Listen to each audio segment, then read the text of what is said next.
Aujourd'hui, Dominique Marny, bonjour. Bonjour. Vous venez avec votre roman aux presses de la Cité Crystal Palace. Vous venez de Paris et donc les organisateurs de la Foire du Livre de Brive vous ont fait un beau cadeau en vous faisant voyager dans l'Orient Express. C'était un superbe cadeau. En plus, pour moi, ça a été une surprise parce que je ne l'ai su qu'avant-hier. Ah oui. Donc, quand on m'a dit il va y avoir un voyage dans l'Orient Express, vous imaginez pour un romancier ce que ça veut dire, c'est extraordinaire. Enfin, moi, je vis avec ça depuis très très longtemps dans la tête et j'étais encore jamais montée à bord de l'Orient Express. Et c'est superbe pour l'atmosphère, c'est superbe parce que chaque wagon a un décor différent. Moi, dans ma tête, je pensais que tous les wagons étaient très beaux, mais qu'ils étaient identiques. Pas du tout. Vous avez toujours une atmosphère différente. Et on est replongé dans Agatha Christie, dans tous les textes des auteurs qui ont été inspirés. Non, c'était un superbe cadeau. On était entre nous, on se retrouve entre auteurs, il y a des amitiés. C'était formidable. Alors, ce train est une œuvre d'art. Ça tombe bien parce que vous vous intéressez à l'art, vous vous intéressez au tableau également. Oui, alors j'ai beaucoup écrit, j'ai écrit des romans qui parlaient de mouvements artistiques puisqu'il y avait eu les Fous de Lumière et c'était l'impressionnisme. Il y a Crystal Palace, bien sûr, aussi. Et je suis aussi commissaire d'exposition, je monte des expositions. J'en ai monté une l'été dernier sur le sentiment amoureux, une exposition sur l'amour.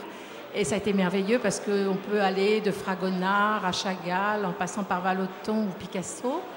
Et j'ai pu rejoindre, en fait c'était un rêve, de rejoindre l'univers romanesque, le texte, et puis travailler sur les œuvres qui existent vraiment. Oui, alors dans votre livre justement, il est question de peinture, il est question de tableau, il est question d'un disciple Delacroix, on est au milieu du 19e siècle.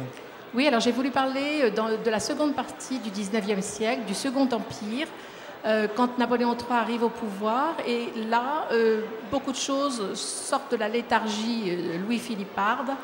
Et j'ai voulu parler d'un peintre, Gérôme, qui, à l'exemple de Manet, qui débute à ce moment-là, on est en 1851-52, eh bien, qui décide de tourner le dos à l'académisme, de ne plus peindre des scènes guerrières et bibliques et de commencer à jeter les jalons de l'impressionnisme. Alors, bien évidemment, il est fictif, c'est un roman.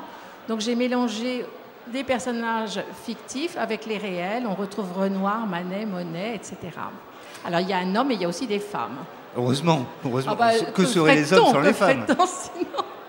Voilà, donc il y a des femmes. Il y a une femme qui s'appelle Clara, qui est une muse et aussi une mécène, qui comprend qu'il faut aider les jeunes artistes, qui a les moyens de le faire. Et puis sa nièce, qui s'appelle Alix, qui est plus jeune, qui est extrêmement rebelle, qui sort du pensionnat, qui bouscule toutes les idées reçues et qui va rencontrer Jérôme. Ça va être très important pour l'un et pour l'autre. Et puis qui va aussi commencer à travailler dans le journalisme, dans la presse écrite, toute jeune qu'elle est.